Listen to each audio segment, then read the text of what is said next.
echoes of Alexandria. Close your eyes and let me take you to a harbor at the edge of the world, where the Mediterranean stretches endlessly toward tomorrow and the air shimmers with salt and possibility. It's 332 BCE, and the great Alexander has just chosen this windswept stretch of Egyptian coast for something extraordinary, something that will outlive empires and echo through millennia. Listen, can you hear it? The rhythmic splash of oars cutting through harbor waters, the calls of merchants hawking spices from distant lands, the creak of rope and sail as ships arrive heavy with cargo from every corner of the known world. But there's something else carried on these vessels, something more precious than silk or gold or ivory: knowledge. In Alexandria, knowledge itself has become currency. And tonight, as you settle into the comfort of your own sanctuary, we're going to explore what it meant to build the world's first true library, and what we lost when it vanished into shadow. Picture this harbor city rising from nothing. Alexander's architects are sketching dreams into reality, their styluses scratching across wax tablets as they plan wide boulevards and soaring temples. The lighthouse of Pharos is still just an ambitious sketch, but already they speak of it in whispers, a beacon that will guide ships home from the darkest nights. But it's not the lighthouse that calls to us tonight. It's something quieter, more intimate, a building that will house not ships but souls, not bodies but the very thoughts that make us human, the great library of Alexandria. Imagine walking these streets as they take shape. Your sandals click against fresh-laid stone, while construction dust dances in the golden afternoon light. Everywhere you look, there's movement, purpose. Women carrying water jugs balanced perfectly on their heads, their conversations flowing in Greek, Egyptian, Hebrew, Persian, a dozen languages weaving together like threads in an endless tapestry. And there, rising from the planned district near the royal quarter, you see it beginning, the museum, the shrine to the muses, what we would recognize today as the world's first university, complete with lecture halls, laboratories, gardens for botanical study, and at its heart, the repository that would attempt something no one had ever dared before: to collect all human knowledge, all of it. Every scroll, every poem, every mathematical proof, every star chart, every recipe for healing, every story whispered by grandmothers to sleepy children, everything that made civilization worth preserving. Can you feel the audacity of that dream, the breathtaking ambition? Now let me introduce you to someone history barely remembers, though she deserves to be whispered about in the same breath as the great philosophers. Her name, well, we don't actually know her name, but we know she was there in those early years when the library was more vision than reality.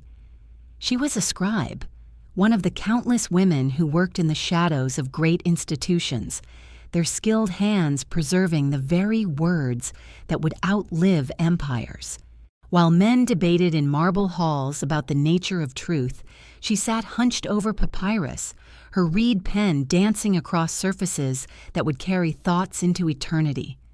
Picture her workroom, scrolls stacked in careful piles, organized by subject and origin, the sweet smell of cedar oil used to preserve the papyrus, sunlight filtering through high windows, casting geometric patterns across her workspace, her fingers stained with ink, calloused from years of careful work, but steady as a surgeon's as she copies text after precious text.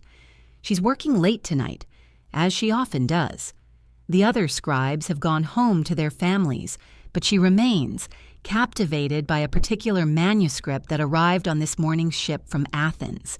It's a work on astronomy by a woman named Aglaonitsa, a Greek astronomer who could predict lunar eclipses so accurately that people whispered she could make the moon disappear at will. Our scribe pauses in her copying, her pen hovering above the papyrus. Here is a woman writing about another woman's scientific achievements, a chain of feminine knowledge stretching across time and space, preserved by careful hands and patient hours. She doesn't know that 2,000 years from now, we'll have lost nearly everything, that Aglaionich's work will survive only in fragments and references, that her own name will be erased entirely, though her handwriting might be the only reason we know anything about women like Aglaionich at all. But tonight, in 280 BCE, the library is still growing, still gathering. The first head librarian, Zenodotus of Ephesus, has established the systems that will make this place legendary. Every ship that enters Alexandria's harbor must surrender its books and scrolls for copying. Imagine that. A tax paid not in gold, but in knowledge. Traders grumble, but they comply. What choice do they have? And secretly, some of them are proud to contribute to this growing monument to human curiosity. A merchant from India watches as his family's medical texts are carefully unrolled and examined. A captain from Gaul sees his collection of Celtic poetry disappear into the scribe's quarters, knowing it will emerge as 2 copies, one for him to take home, one for the library to keep forever. Forever. What a word. What a promise.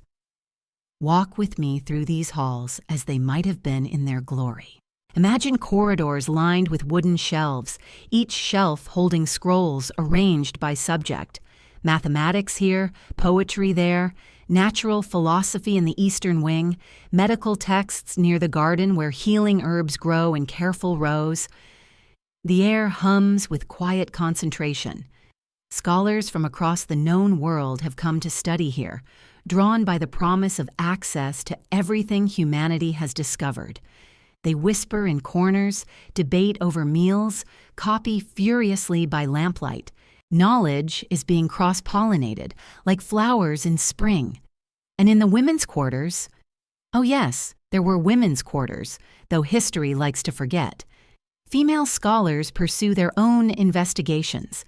They study medicine and mathematics, astronomy and literature. They write treatises on subjects that fascinate them, adding their voices to the great conversation of human understanding. Some of their names have survived. Hypatia, of course, though she comes later in our story. But there were others, so many others. Women who dissected bodies to understand anatomy, who calculated the circumference of the earth, who wrote poetry that made grown men weep, and philosophy that challenged the greatest minds of their age. Our nameless scribe is part of this tradition, though she might not realize it. Each scroll she copies, each text she preserves, is an act of rebellion against forgetting, against the terrible silence that swallows civilizations whole. As the decades pass, the library grows beyond anyone's wildest dreams. Some say it holds 400,000 scrolls. Others claim 700,000. The exact number doesn't matter.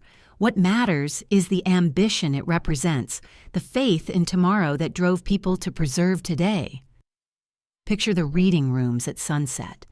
Golden light slanting through windows as scholars bent over texts that have traveled thousands of miles to reach their eyes. A young mathematician from Cyrene works through geometric proofs that will revolutionize engineering. A poet from Rhodes copies verses that will inspire lovers for centuries. A physician from Memphis studies surgical techniques that could save countless lives. And always, always the scribes, the invisible army of preservation, their pens never still, their dedication never wavering.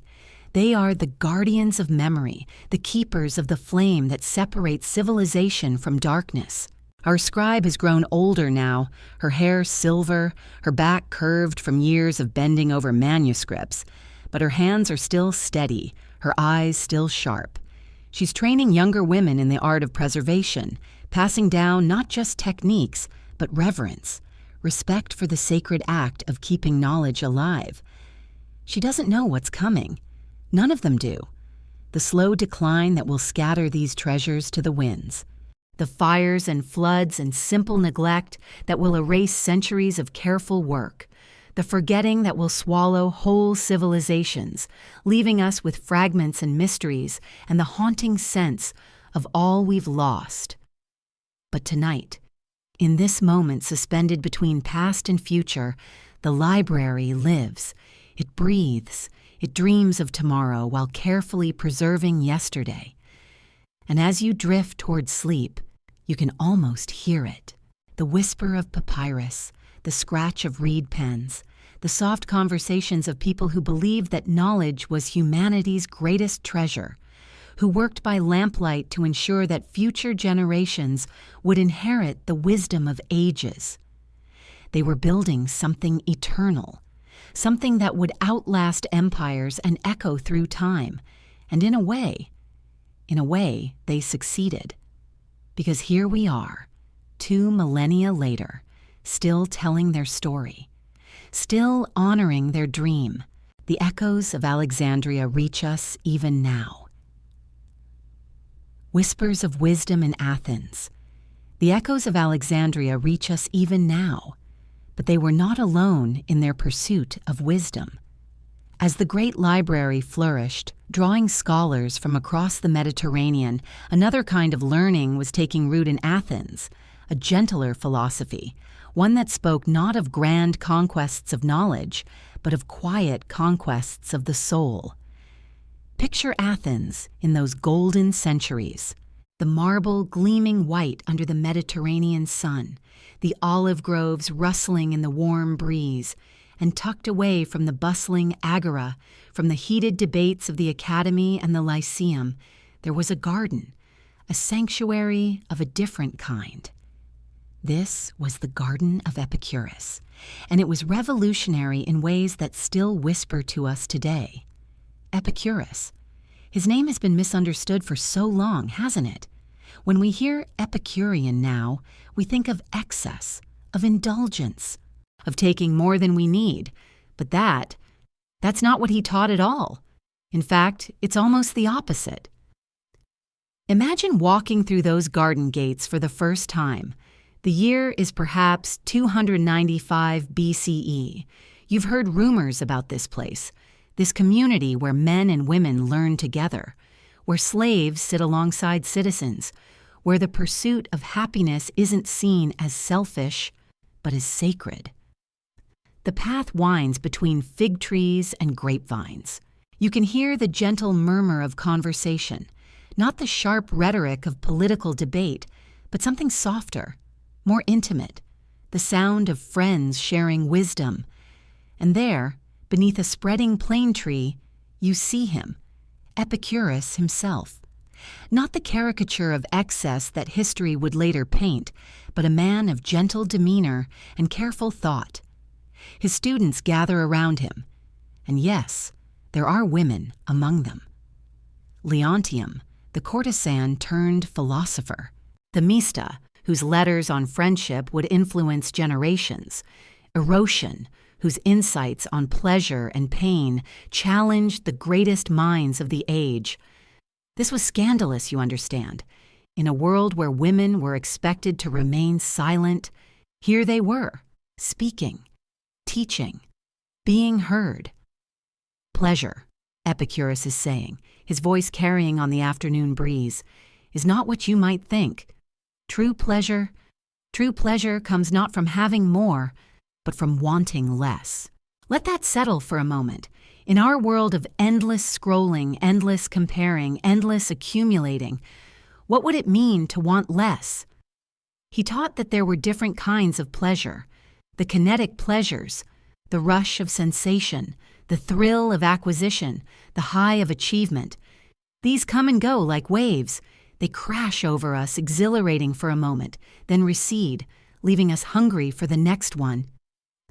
But then, there were the catastematic pleasures, the static ones, the deep, abiding contentments that arise not from gaining something new, but from the absence of pain, the absence of want, the absence of fear, the pleasure of a body free from hunger, not the pleasure of feasting, but the quiet satisfaction of being nourished. the pleasure of a mind free from anxiety, not the high of solving every problem, but the peace of accepting what cannot be changed, the pleasure of friendship, not the excitement of constant stimulation, but the deep rest of being truly known. In the garden, they practiced this.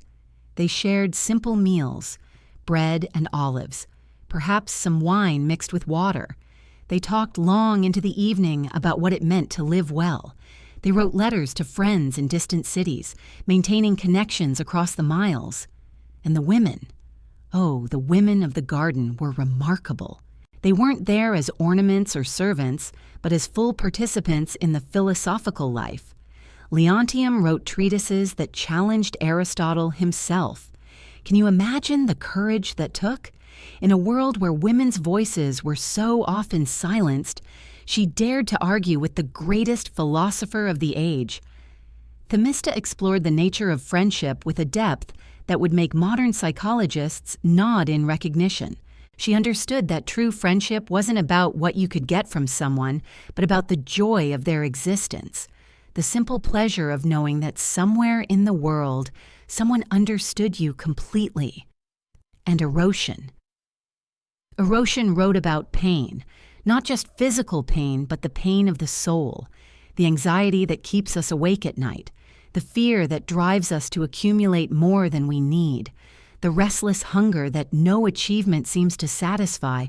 She taught that most of our suffering comes not from what happens to us, but from our resistance to what happens to us, from our insistence that reality should be different than it is. As evening falls in the garden, the students don't rush home to their obligations. They linger. They savor these moments of connection, of understanding, of peace. They practice what Epicurus called the art of living, the careful cultivation of contentment. They know that tomorrow will bring its challenges.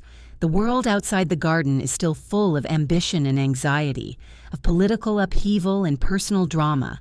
But here, now, in this moment, they have enough. The lamp oil flickers gently as someone reads aloud from a letter. Perhaps it's from a former student who has carried these teachings to Rome, or to the islands, or to some distant trading post. The words speak of small victories, not conquests or achievements, but moments of clarity, moments of peace.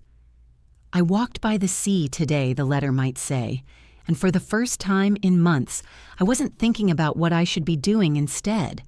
I was just there, just walking, just breathing, just being grateful for the salt air and the sound of waves. I remembered what you taught us about presence, about the pleasure that comes from wanting nothing more than what we have. This is the wisdom of the garden, not the pursuit of more, but the appreciation of enough. Not the conquest of the world, but the cultivation of the soul. Not the performance of happiness, but the practice of contentment. And the women of the garden.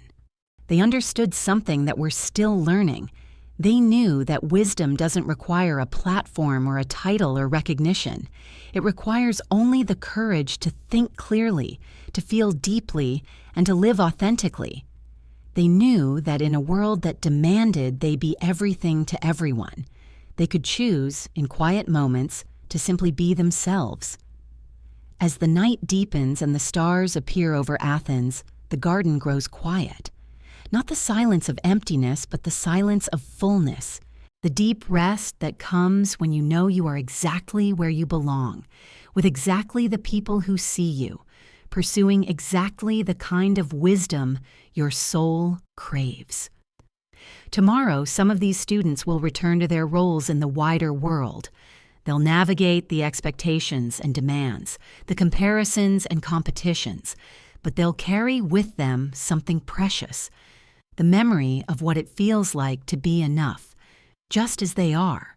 The knowledge that true pleasure isn't something you chase, it's something you recognize, something you allow, something you rest into, like sinking into warm water after a long, difficult day. The garden of Epicurus may be long gone, its buildings crumbled, its trees turned to dust. But the wisdom cultivated there, that lives on. In every moment when we choose presence over productivity, in every breath when we choose gratitude over grasping, in every evening when we choose connection over achievement.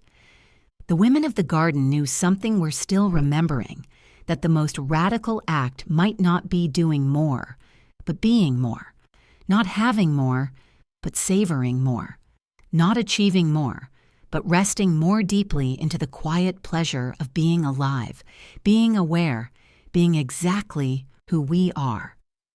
And perhaps that's enough. Perhaps that's more than enough. Perhaps that's everything. The journey of knowledge to Rome. The wisdom of the garden didn't remain hidden in Athens forever. Like seeds carried on Mediterranean winds, these ideas about contentment and presence began their journey westward, across the blue expanse of sea, through bustling port cities, along the great Roman roads that connected the ancient world. Picture, if you will, the moment when Greek philosophy first arrived in Rome. Not through grand proclamations or imperial decree, but quietly, carried in the minds of Greek tutors, in the scrolls tucked carefully into merchants' wagons, in the conversations of educated slaves who found themselves far from home. Rome in the 2nd century before our era was a city drunk on its own success. The forum buzzed with the energy of empire, senators debating in marble halls, merchants hawking goods from distant provinces, the constant sound of construction as the city grew ever grander. Romans prided themselves on being practical people. They built roads and aqueducts, organized armies and governments. Philosophy, that was for the Greeks. Those dreamy intellectuals who spent too much time thinking and not enough time doing. But empires have a way of absorbing what they conquer. And slowly, quietly, Roman minds began to hunger for something their military victories couldn't provide. Answers to the deeper questions. Why, despite all their success, did contentment feel so elusive? Why did each conquest only reveal new territories to desire? Into this world of marble and ambition came the gentle teachings of Epicurus. Imagine a Roman matron, perhaps named Claudia, encountering these ideas for the first time. She sits in her villa's garden as her Greek tutor reads from a carefully copied scroll. The afternoon light filters through olive leaves as she hears words that seem to speak directly to her restless heart. The greatest wealth is to live content with little. The tutor's voice is soft, accented. Claudia pauses in her embroidery, needle suspended in air. Around her, Rome's wealth is everywhere. Imported silks, carved ivory, golden ornaments that catch the light. Yet here is a philosophy suggesting that happiness might lie not in having more, but in wanting less. She thinks of her days, the endless social obligations, the careful management of her husband's political connections, the constant awareness of status and appearance. What would it mean, she wonders, to step back from that relentless pursuit? What would it feel like to simply be enough? The ideas took root slowly, the way the best wisdom always does, not through dramatic conversion, but through quiet recognition. Roman women, especially, found something compelling in Epicurean thought. Here was a philosophy that honored the private virtues: friendship, contentment, the cultivation of inner peace.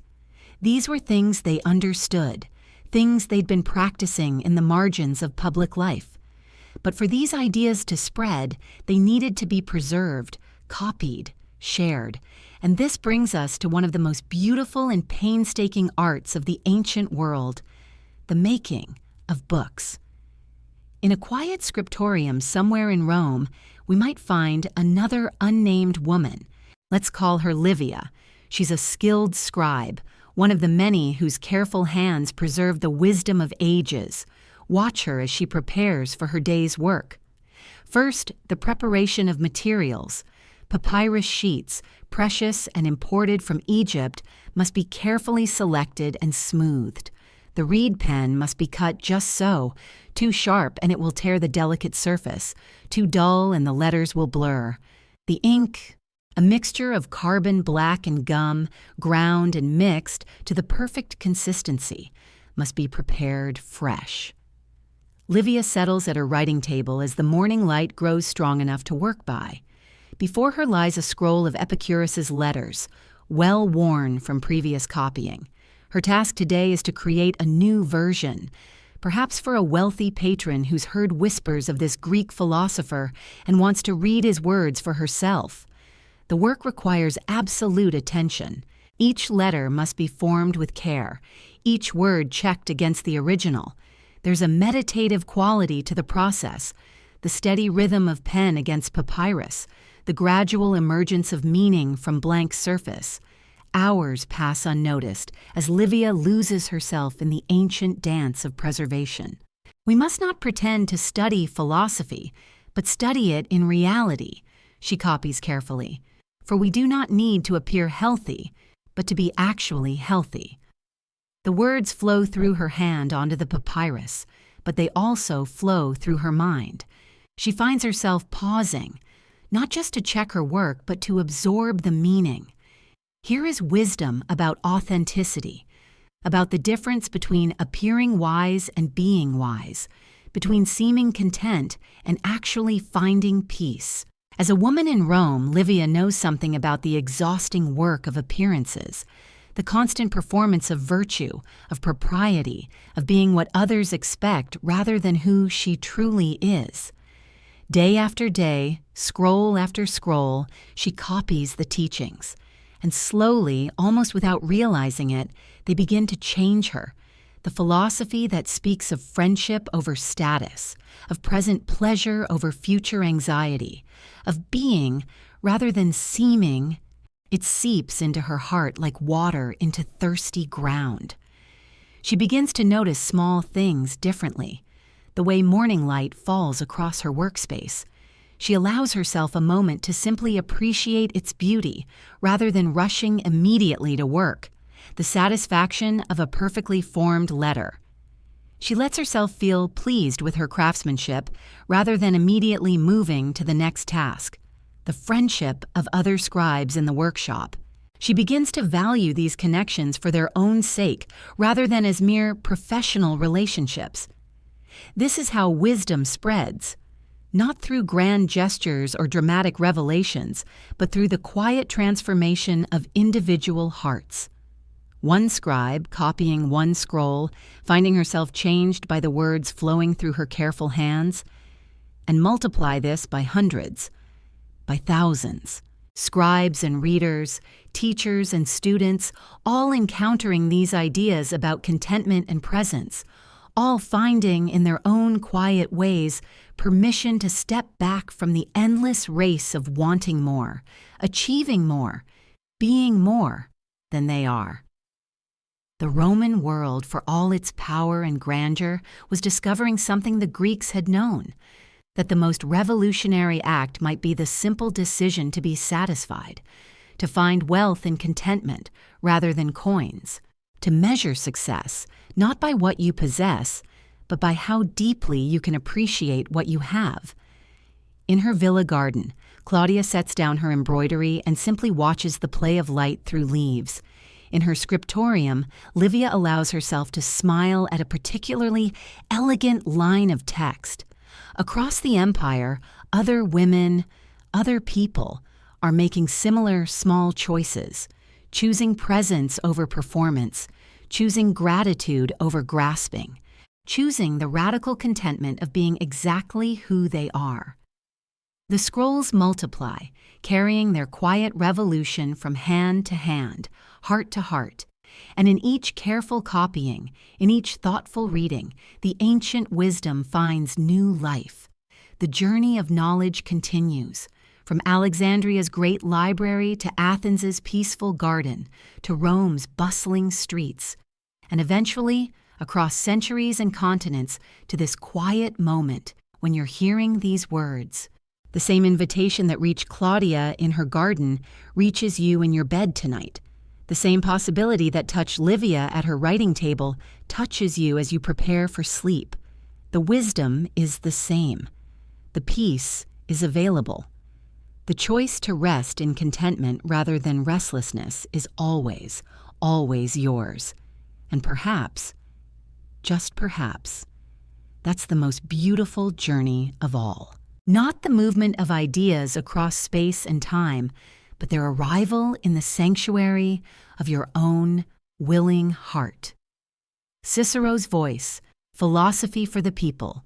In the hills outside Rome, where the cypress trees cast long shadows in the afternoon light, Marcus Tullius Cicero sits in his study, surrounded by scrolls that contain the wisdom of Athens. The greatest orator of his age, the voice that could move the Senate to tears or fury, now speaks in whispers to himself, translating the profound thoughts of Epicurus, of the Stoics, of Plato himself into words that ordinary Romans might understand. His fingers are stained with ink. His back aches from bending over his writing table. But there's something almost sacred in this work, this bridge building between the lofty heights of Greek philosophy and the practical needs of people who must live and work and find meaning in the everyday world. "How do I make this beautiful?" he murmurs, pausing over a particularly dense passage about the nature of virtue. "How do I help them see what I see?" Because Cicero understands something that perhaps the original philosophers in their ivory towers and garden retreats sometimes forgot. Wisdom that cannot be shared is not truly wise at all. Knowledge that remains locked away in academic circles serves no one who genuinely needs it. And so he becomes a translator not just of language, but of experience, taking the abstract concept of Stoic acceptance and showing how it might help a merchant deal with loss, taking Epicurean contentment and revealing how it could transform an ordinary evening at home into something approaching the sacred. His wife Terentia sometimes finds him like this, lost in the work of making philosophy accessible. "Still trying to teach Rome to think?" she asks, not unkindly, and Cicero looks up from his scrolls with tired eyes that nevertheless hold a spark of something unquenchable. "I'm trying to give them what the Greeks gave me," he says, "a way to make sense of it all, a way to find peace, even when the world feels impossible." You know this impulse, don't you? This deep desire to take something beautiful you've discovered and find a way to share it, to translate it into language that might help someone else find their way, whether it's a book that changed your perspective, or a moment of clarity that came to you in the garden, or simply the hard-won knowledge that it's okay to rest, to stop performing, to choose contentment over constant striving. Cicero's great gift wasn't original thinking. He was the first to admit that. His gift was taking the brilliant, sometimes difficult insights of others and making them livable, practical, human. In his work, On the Good Life, he doesn't just explain Stoic philosophy. He shows how it might help you sleep better at night. In his letters to friends, he doesn't just quote Epicurus. He demonstrates how the practice of gratitude for simple pleasures can transform an ordinary Tuesday into something worth celebrating. The authority of those who teach is often an obstacle to those who want to learn, he writes, and you can almost see him smiling as the words flow from his pen, because he knows that sometimes the most profound truths need to be delivered not from a podium but in conversation, not as commandments from on high, but as gentle suggestions between friends. Picture him in the golden hour before sunset, reading aloud to a small group gathered in his garden. Not senators or scholars, but ordinary people. A baker's wife who's been carrying too much worry, a young father struggling with decisions about his children's future, an older woman who's forgotten how to find joy in simple things. His voice, trained in the courts and the Senate, now soft and conversational, taking the wisdom of centuries and making it feel like advice from someone who genuinely cares about your well-being. Epicurus teaches us that pleasure is the highest good, he might say, but not the pleasure of indulgence, the pleasure of a mind at peace, the pleasure of knowing you have enough, the pleasure of watching clouds move across the sky and feeling complete. And perhaps someone in that little gathering sighs with recognition, because yes, that's exactly what they've been searching for. Not more achievements or acquisitions, but that sense of completeness, that permission to be satisfied with what is. Cicero understood something that we sometimes forget in our age of experts and specialists.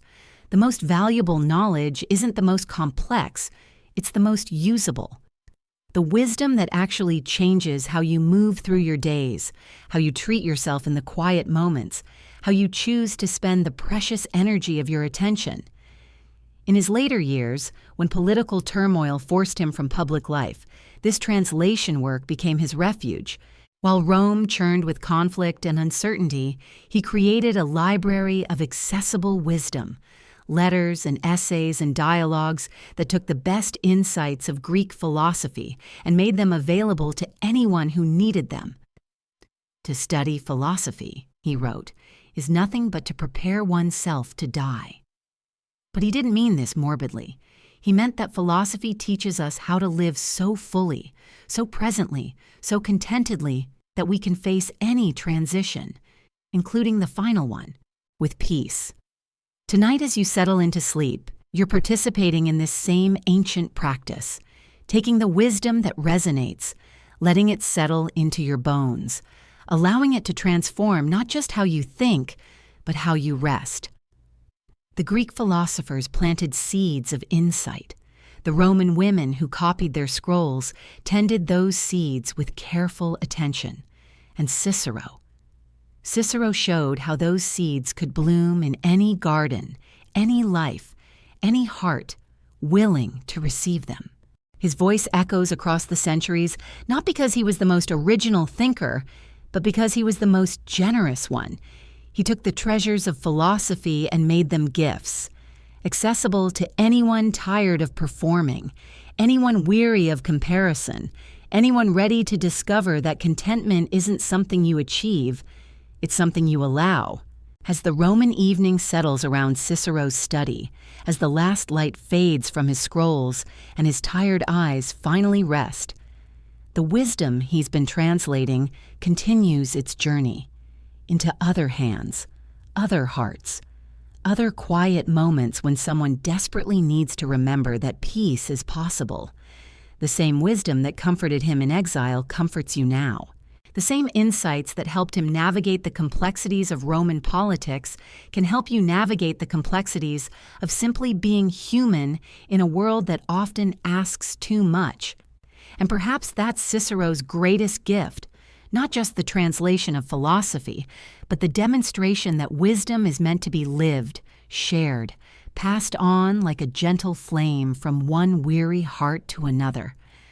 The conversation continues, across centuries, across cultures, across the sacred space between wakefulness and sleep, where all the best translations happen and where ancient truth becomes present peace. The Stoic Path, finding peace within. And as this gentle flame passes through time, it finds new hands to tend it, new hearts ready to receive its warmth. In the marble halls of Rome, where power and politics swirl like dust in sunlight, there lives a man who understands something profound about the weight you carry. His name is Lucius Annaeus Seneca, and he knows what it means to feel responsible for everyone, to carry the emotional storms of others until your own peace feels like a distant memory. He serves as advisor to emperors, manages vast wealth, navigates the treacherous currents of Roman society, and yet, in the quiet hours before dawn, he writes letters that sound like conversations with your own tired soul. "My dear friend," he begins, his stylus moving across the wax tablet with practiced ease. "Today, I want to talk to you about something I've been learning, the art of setting things down." Seneca understands what the Epicureans knew, what Cicero translated, what countless women preserved in their careful copying. that peace isn't found in controlling everything around us, but in choosing how we respond to what we cannot control. The Stoics called this the discipline of desire, learning to want what happens rather than demanding that what we want should happen. It sounds simple, but oh, how revolutionary it becomes when you're lying in bed at 9:47 p.m., replaying every conversation from the day, wondering if you said the right thing, gave enough, were enough. The mind that is anxious about future misfortunes, Seneca writes by lamplight, is miserable. We suffer more often in imagination than in reality. Picture him in his study, scrolls scattered across a wooden desk, the oil lamp casting dancing shadows on the wall. Outside, Rome sleeps fitfully, but here, in this quiet space, ancient wisdom takes shape in words meant to heal. He's not writing as a philosopher in an ivory tower.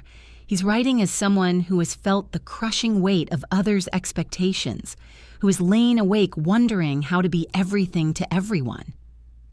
You ask me, he continues in another letter, how to stop feeling responsible for everyone else's happiness. Let me tell you what I've learned. We can love people without carrying their storms. We can care without drowning in their chaos. The Stoics had a beautiful image for this.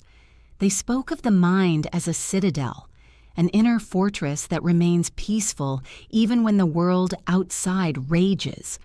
Not because we don't care, but because we've learned the difference between what belongs to us and what belongs to others. Your thoughts, yours to tend. Your responses, yours to choose. Your peace, yours to protect. But their happiness, their storms, their need for you to be perfect, those you can set down like a heavy basket at the end of a long journey. Seneca knew this wasn't easy. In letter after letter, he returns to this theme, the gentle discipline of releasing what was never ours to carry.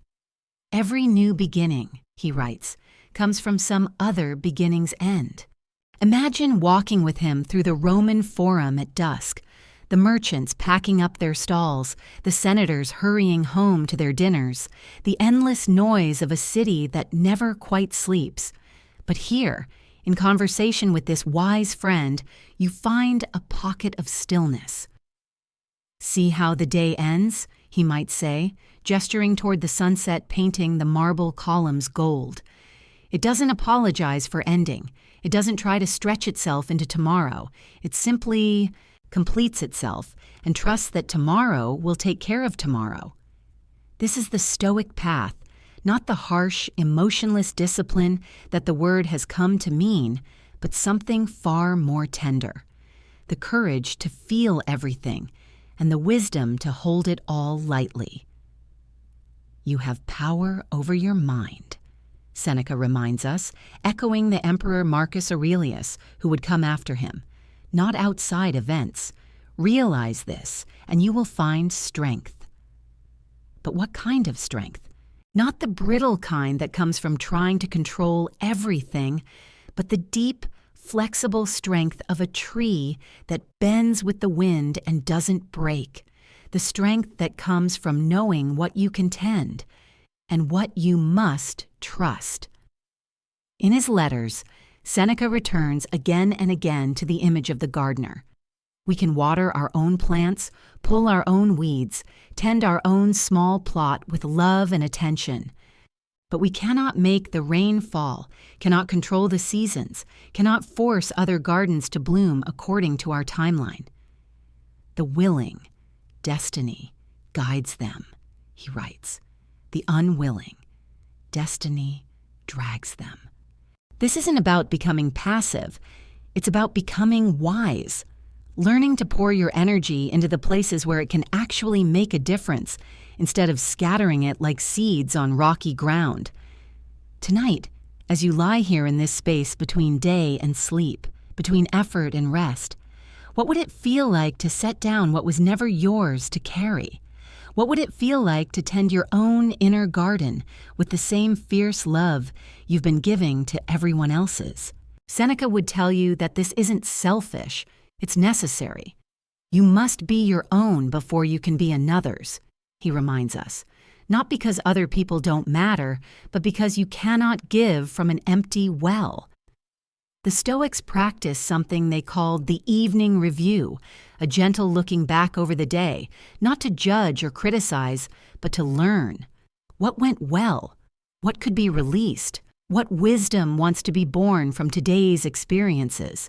But their review always ended the same way, with gratitude for the day that is complete, for the breath that continues, for the quiet moment of reflection that allows the soul to process and release and prepare for rest. When we are no longer able to change a situation, Seneca writes, we are challenged to change ourselves. And sometimes the most radical change is simply stopping, resting, trusting that the world will continue to turn even when you're not pushing it. In the growing darkness of his study, Seneca sets down his stylus and looks out at the stars appearing over Rome. Somewhere in the city, people are lying awake worrying about tomorrow, carrying burdens that belong to others, forgetting that peace is always available, always just one conscious breath away. But here, in this moment, ancient wisdom offers its gentle reminder. You are enough. You have done enough. The day is complete, and so are you. The conversation continues. From Seneca's letters to your tired heart, from the marble halls of Rome to your own quiet sanctuary, where wisdom becomes rest, and rest becomes the foundation for tomorrow's gentle strength. Reflections on enduring wisdom.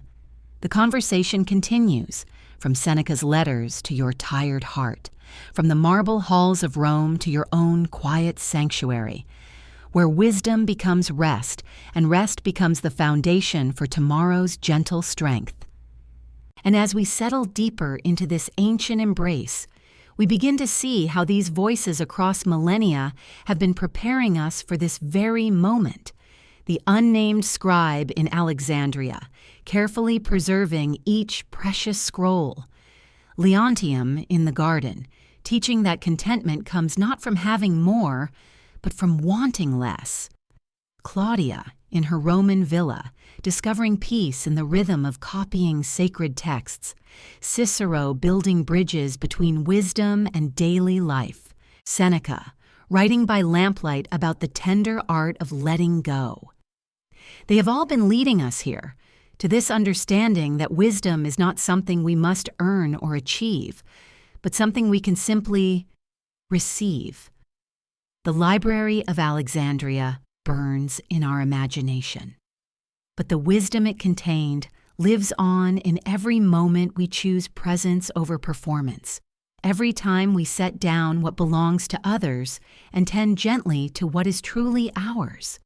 The scrolls may have turned to ash, but the ideas they carried have traveled through 2,000 years to reach you, here, now, in this bed. In this body that has carried you through another day of being everything to everyone. The Garden of Epicurus may be ruins now, but its revolutionary teaching blooms fresh in every breath you take without needing to justify it.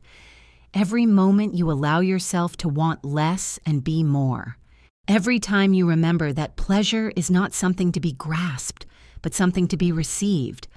Like this pillow beneath your head, like the weight of blankets settling around your shoulders, like the simple, profound gift of horizontal rest. The Roman forums have fallen silent, but their echoes reach us still in every letter we write with love, every word we speak to build bridges rather than walls, every evening when we practice Seneca's gentle review, not to judge ourselves harshly but to release what no longer serves, to forgive what cannot be changed, to prepare our hearts for tomorrow's fresh possibilities. These ancient voices have been whispering the same truth across centuries, the same truth your tired soul needs to hear tonight. You are enough. You have always been enough. The endless striving, the the constant comparing, the exhausting work of carrying everyone else's emotions. None of this has ever been required of you. The scribes knew this as they worked in quiet dedication, finding meaning not in recognition but in the sacred act of preservation itself, knowing that some gifts are given in silence. Some contributions matter most when they go unseen. Some love is expressed through the patient, unglamorous work of simply showing up, day after day, word after word, breath after breath. The philosophers knew this as they gathered in gardens and academies, discovering that wisdom is not about having all the answers, but about asking better questions, not about fixing everything that seems broken, but about finding peace within what is, not about controlling outcomes, but about tending carefully to our own small corner of influence, our own thoughts, our own responses, our own tired hearts. The letter writers knew this as they reached across distances with words of comfort and understanding, knowing that connection happens not through perfect performance, but through honest sharing, through the vulnerable admission that we are all just trying to figure it out, all just seeking a little peace in a world that demands so much, all just hoping to matter, to be seen, to be enough exactly as we are. And tonight, as these ancient voices blend into a chorus of comfort around your resting form, you can feel how this wisdom has been traveling toward you all along, through burning libraries and fallen empires, through translations and copies and careful preservation, through the dedicated work of countless unnamed women who understood that some treasures are worth protecting, worth passing down, worth whispering into the darkness where tired souls lie listening. The wisdom of wanting less settles into your bones now, releasing you from tomorrow's endless to-do list, from the weight of others' expectations, from the exhausting performance of being perpetually fine, perpetually strong, perpetually available for everyone else's needs. The wisdom of tending what is yours alone flows through your limbs, your own breath, your own heartbeat, your own need for rest and restoration, your own right to horizontal peace, your own permission to stop carrying what belongs to others and rest in what belongs to you, this body, this breath, this moment of complete and perfect enoughness. The wisdom of evening review washes gently through your consciousness, not as judgment, but as release, letting the day settle into memory without needing to fix or change or improve anything, simply acknowledging what was, honoring what you offered, forgiving what fell short, and preparing the tender space where tomorrow's possibilities can take root. These ancient teachers understood what you are remembering now, that wisdom is not complicated, that peace is not earned, that rest is not selfish, that you do not have to justify your weariness or apologize for your humanity or fix everyone else's problems before you are allowed to close your eyes and simply be. The Library of Alexandria lives on in every moment you choose to preserve something beautiful, every time you handle someone else's words with care, every instant you remember that knowledge without wisdom is just noise, but wisdom without rest is impossible to sustain. The garden of Epicurus blooms eternal in every breath you take without agenda, every pleasure you receive without guilt, every moment you remember that happiness is not a destination, but a way of walking, not an achievement, but a recognition of what is already here, already yours, already enough. The letters of Rome continue arriving in every word of comfort you speak to yourself, every bridge you build between your exhausted present and your hopeful future. Every evening when you practice the radical act of being gentle with your own tired soul, of treating yourself with the same compassion you so freely offer others. And as these ancient voices fade into the whisper of your own breathing, as the wisdom of centuries settles into the simple rhythm of inhale and exhale, you can feel how all of this has been preparing you not for some distant enlightenment, but for this moment, this bed, this permission to stop trying so hard and simply rest. The scribes are still working somewhere in the lamplight of your dreams, carefully preserving what matters most, your own precious story, your own hard-won wisdom, your own right to rest without earning it, to sleep without justifying it, to be held by the darkness without needing to illuminate anything for anyone else. The philosophers are still gathering in the garden of your unconscious, teaching the revolutionary practice of wanting less, of being more, of finding profound pleasure in the simple fact of your own existence, your own breath, your own heartbeat, your own tired body finally allowed to be horizontal, to be still, to be enough. The letter writers are still reaching across the centuries with words of comfort, reminding you that you are not alone in your weariness, not alone in your longing for rest, not alone in your deep need to set down the performance and simply be seen, held, loved, exactly as you are, tired and trying and beautifully, perfectly, completely enough. And so the ancient wisdom settles around you like the softest blanket, like the gentlest embrace, like the whispered promise that has been traveling toward this moment for 2,000 years, that you are allowed to rest, you are allowed to stop.